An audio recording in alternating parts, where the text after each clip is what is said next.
Assalamualaikum warahmatullahi wabarakatuh. Perkenalkan, saya Dr. Fatkur Rahman Al-Banjari ME, dosen tetap pada program studi S1 Ekonomi Syariah Fakultas Agama Islam Universitas Muhammadiyah Ponorogo.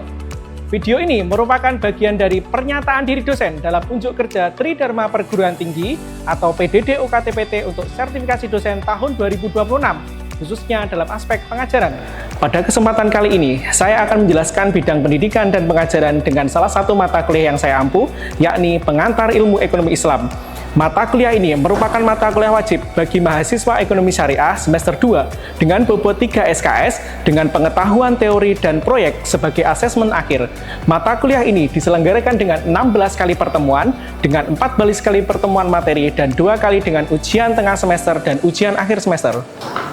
Mata kuliah ini membahas tentang konsep ekonomi Islam dan ekonomi, sumber hukum ekonomi Islam, konsep kepemilikan dalam Islam, produksi dalam Islam, distribusi dalam perspektif Islam, konsumsi dalam perspektif Islam, mekanisme pasar dan dalam ekonomi Islam, uang dan fungsi moneter dalam Islam, lembaga keuangan syariah, instrumen keuangan syariah, sistem fiskal Islam, pembangunan ekonomi dalam Islam, keadilan sosial ekonomi Islam, dan perdagangan internasional dalam globalisasi. CPL, mata kuliah pengantar ilmu ekonomi Islam, ada 4, yakni CPL 1, CPL 2, CPL 5, dan CPL 8 yang tertuang dalam RPS yang sudah divalidasi oleh Kepala Program Studi dan Gugus Jaminan Mutu Prodi.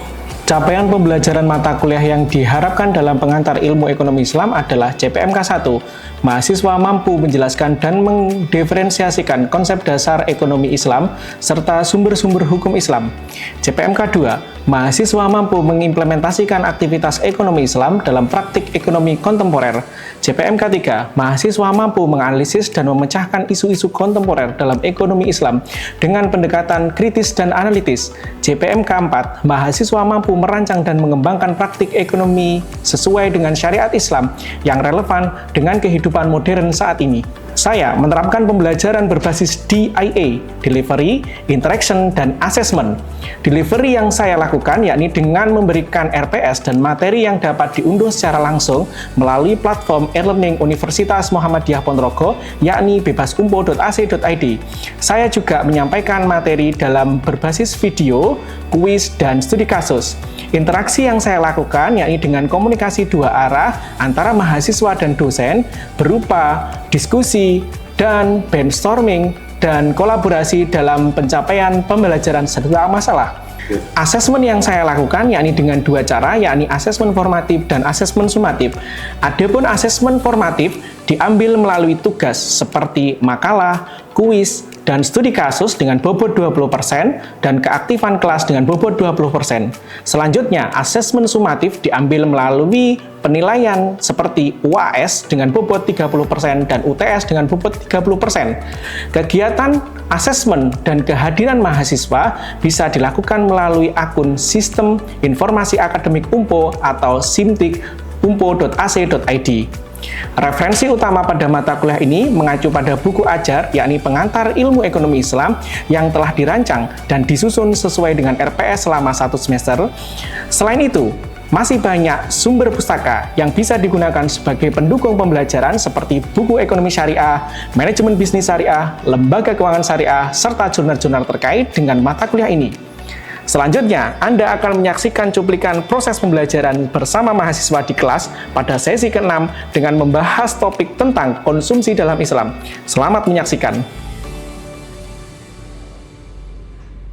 Baik, Assalamualaikum warahmatullahi wabarakatuh. Waalaikumsalam warahmatullahi wabarakatuh. Bagaimana kabarnya hari ini? Alhamdulillah. Oke, baik. Terima kasih teman-teman atas kehadiran yang pada sesi ke-6 di mata kuliah Pengantar Ilmu Ekonomi Islam yang hari ini kita akan membahas terkait dengan konsumsi dalam Islam. Tapi sebelum itu marilah kita berdoa terlebih dahulu. Berdoa dimulai.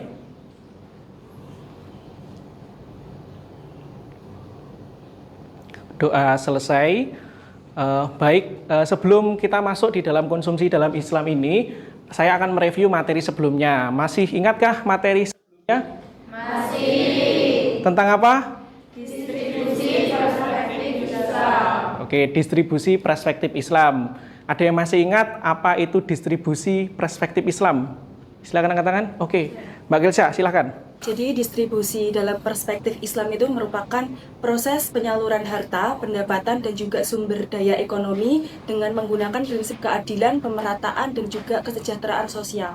Oke, sudah jelas. Yakni prinsip distribusi dalam Islam adalah sistem penyaluran pendapatan. Jadi tidak hanya kepada segelintir orang saja yang memiliki kekayaan, tetapi disalurkan kepada orang yang bermanfaat.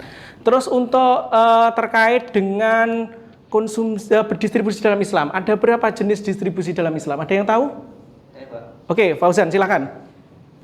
Distribusi dalam Islam ada dua, Pak, yaitu yang pertama adalah distribusi ekonomi dan distribusi non-ekonomi.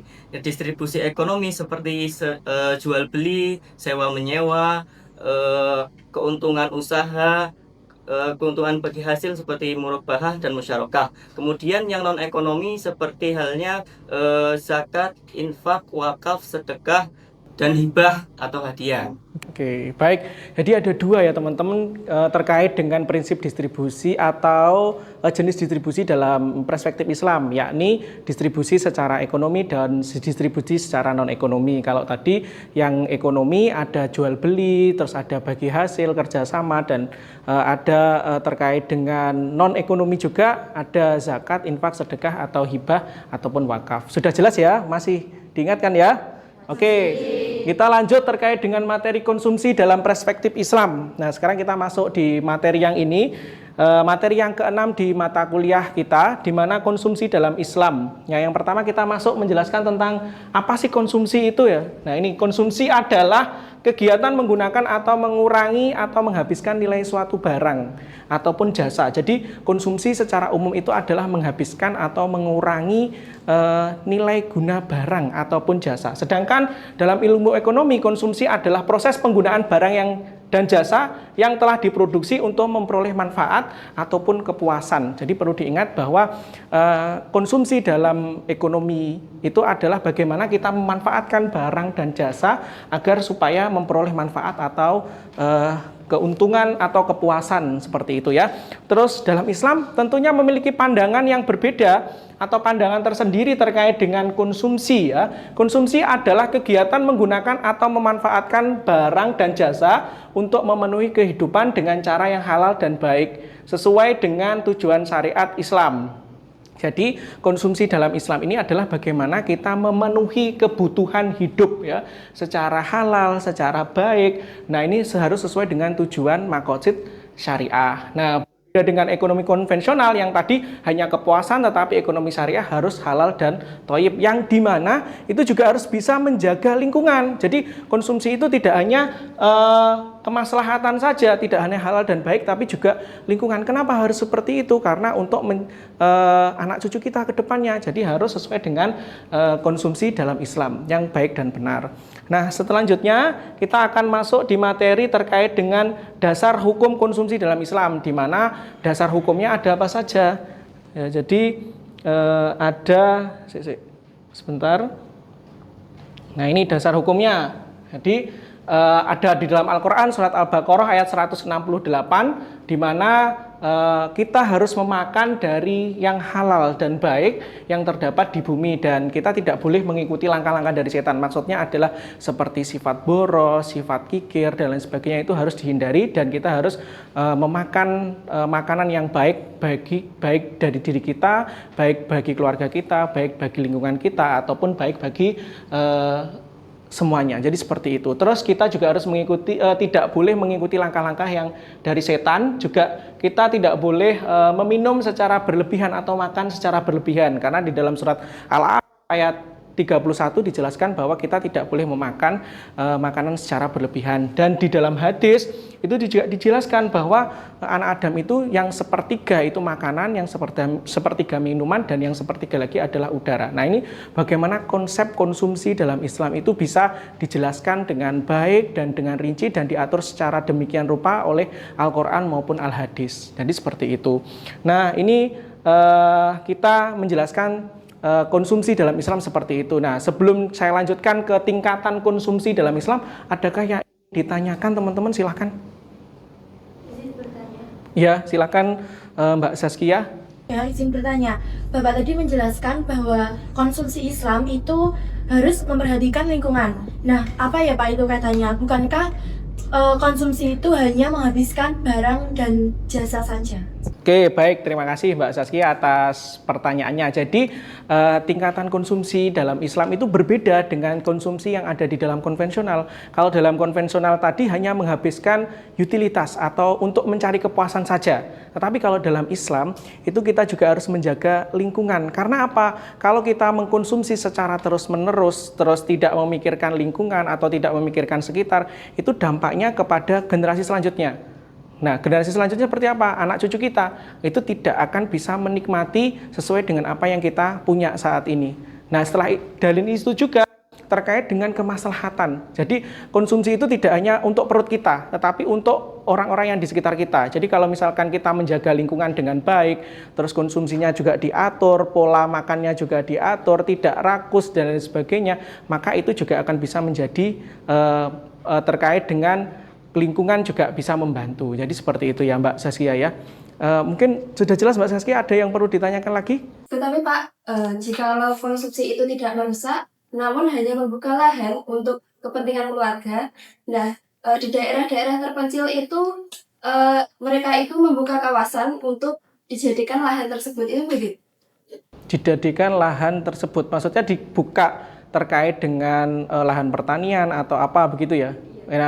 Nah, terkait dengan itu sebenarnya kalau misalkan kita membuka lahan seperti hutan ataupun kawasan hutan lindung dan lain sebagainya, itu menyalahi aturan atau menyalahi undang-undang yang sudah ada di dalam negara Kesatuan Republik Indonesia ini. Jadi kalau misalkan kita pengen membuka hutan, itu harus ada izinnya tentunya seperti itu. Dan kalau misalkan konsumsinya untuk kepentingan pribadi, saya kira tidak perlu membuka lahan ataupun membuka hutan. Tapi kalau misalkan di situ mencari tanaman atau mencari hal-hal yang untuk konsumsi, tidak apa-apa. Jadi saya kira untuk membuka kawasan yang seperti saat ini ya juga dampaknya akan terlalu panjang seperti deforestasi kan seperti itu ya.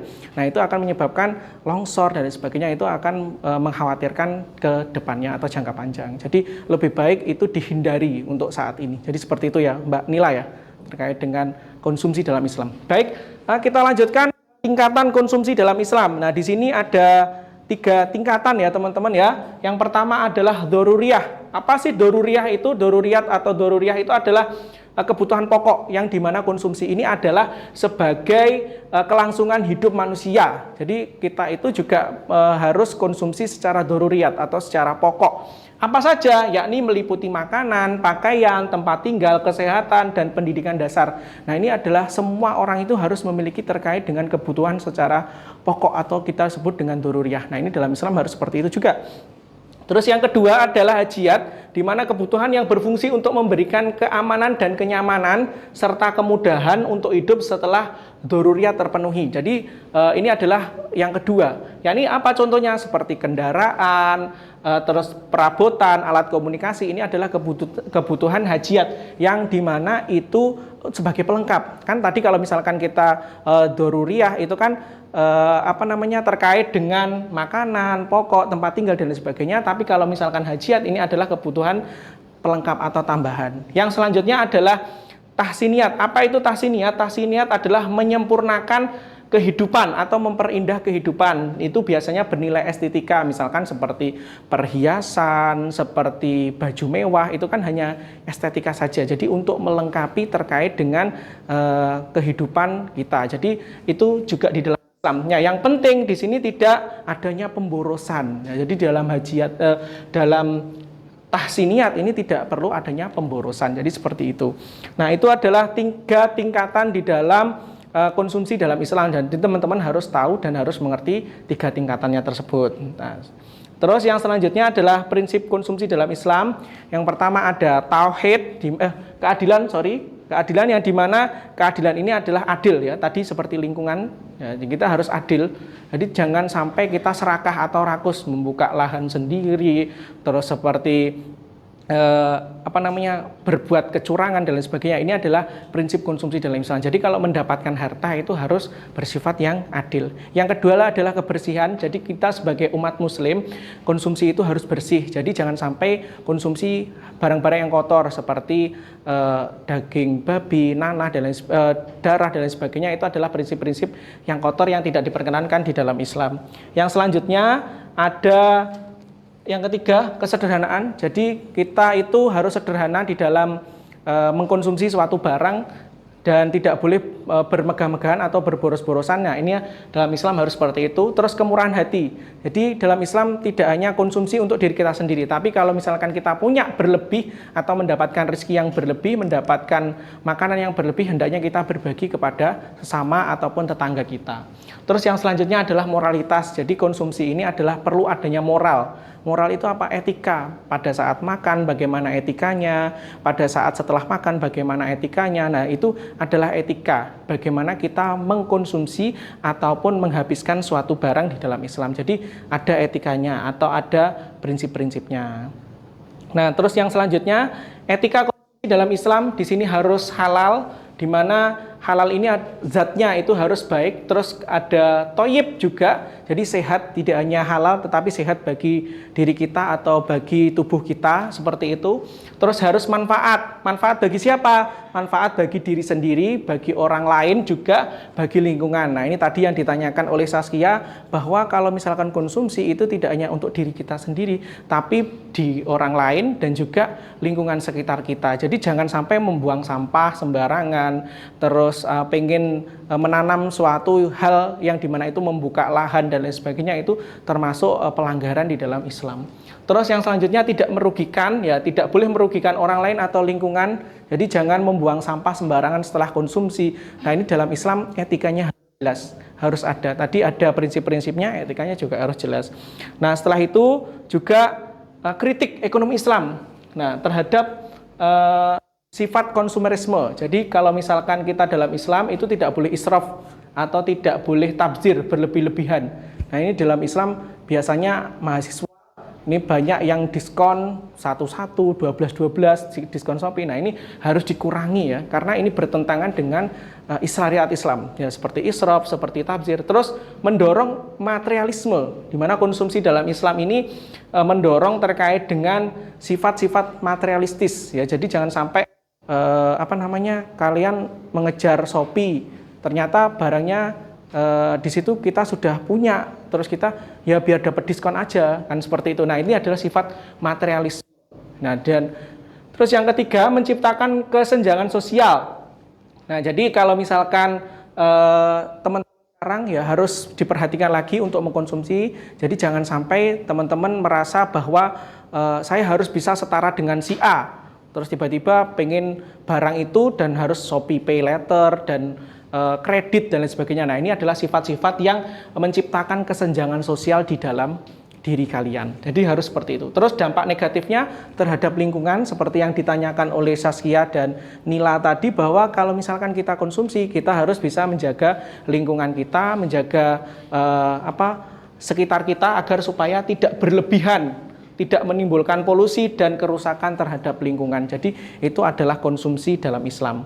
Nah, mungkin teman-teman itu tadi yang bisa saya sampaikan terkait dengan materi kita pada hari ini, terkait dengan konsumsi dalam perspektif Islam.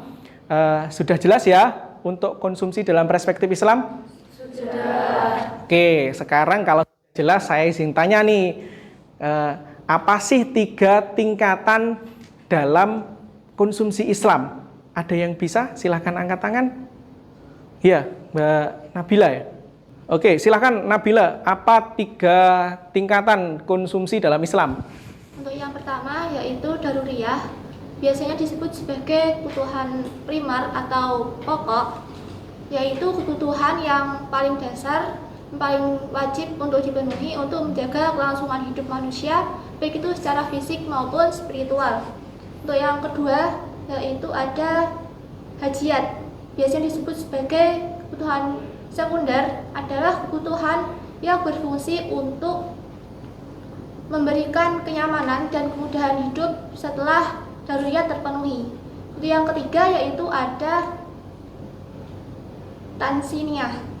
Biasanya disebut sebagai kebutuhan tersier atau pelengkap, adalah kebutuhan yang bersifat sebagai pelengkap, dan kebutuhan ini itu berkaitan dengan peningkatan kenyamanan, estetika, dan akhlak. Oke, jadi tadi ada 3 ya, sudah jelas ya, ada 3 tingkatan di dalam konsumsi dalam Islam, di mana di situ ada doruriyah, terus ada hajiyah dan tahsiniyat terkait dengan 3 tingkatan. Sudah jelas, Mas Dava? Sudah jelas apa 3 tingkatan itu, Mas Dava? Baik, Ya. Pak, ada 3, yaitu yang pertama tadi daruriyah, yaitu kebutuhan pokok atau primer, dan yang kedua hajiyat, kebutuhan sekunder, dan yang terakhir tadi tahsiniyah, yaitu kebutuhan pelengkap atau tersier. Oke, baik. Jadi ada 3 tingkatan ya teman-teman terkait dengan konsumsi di dalam Islam. Baik, terima kasih. Hari ini sudah selesai terkait dengan kelas perkuliahan kita. Dan jangan lupa nanti teman-teman untuk absensi di Simtik seperti itu ya. Sudah absensi di Simtik ya? Sudah? Oke, sudah absensi. Ada yang tidak masuk? Tidak ada, masuk semua. Baik. Terima kasih teman-teman atas diskusi yang telah disampaikan kelas perkuliahan kita pada sesi ke-6 hari ini. Kita tutup kelas perkuliahan kita dengan membaca hamdalah secara bersama-sama. Baik, terima kasih semuanya. Saya tutup, saya akhiri kelas perkuliahan kita terkait dengan konsumsi dalam Islam ini. Wassalamualaikum warahmatullahi wabarakatuh. Waalaikumsalam warahmatullahi wabarakatuh. Baru saja Anda menyaksikan cuplikan proses video pembelajaran pada sesi ke-6 pada mata kuliah pengantar ilmu ekonomi Islam dengan topik konsumsi dalam Islam. Pada sesi tersebut, mahasiswa diajak untuk mengetahui dan menganalisa serta mengimplementasikan konsumsi dalam Islam melalui materi, tanya jawab, dan juga diskusi. Pertemuan selanjutnya, mahasiswa juga akan mereview kembali dengan materi pertemuan sebelumnya. Saya berharap cuplikan pembelajaran tersebut dapat memberikan gambaran yang nyata mengenai pendekatan yang saya terapkan dalam kelas, yang tidak hanya berorientasi pada pemahaman teori, tetapi juga pada pengembangan kompetensi dan pemahaman dalam menjalankan aktivitas kehidupan yang nyata terkait dengan perilaku konsumsi. Terima kasih saya sampaikan kepada Kemendikti Saintek melalui Direktorat Jenderal Pendidikan Tinggi, LL Dikti Wilayah 7 Jawa Timur, serta seluruh tim sertifikasi dosen tahun 2026 atas kesempatan dan dukungannya. Tak lupa, saya mengucapkan terima kasih kepada pimpinan Perguruan Tinggi Universitas Muhammadiyah Ponorogo, kolega dosen, dan mahasiswa yang telah berkontribusi dalam kegiatan sertifikasi dosen tahun 2026 ini. Demikian saya sampaikan, semoga dapat bermanfaat dan menjadi bagian dalam pemeringkatan kualitas pendidikan tinggi di Indonesia. Assalamualaikum warahmatullahi wabarakatuh.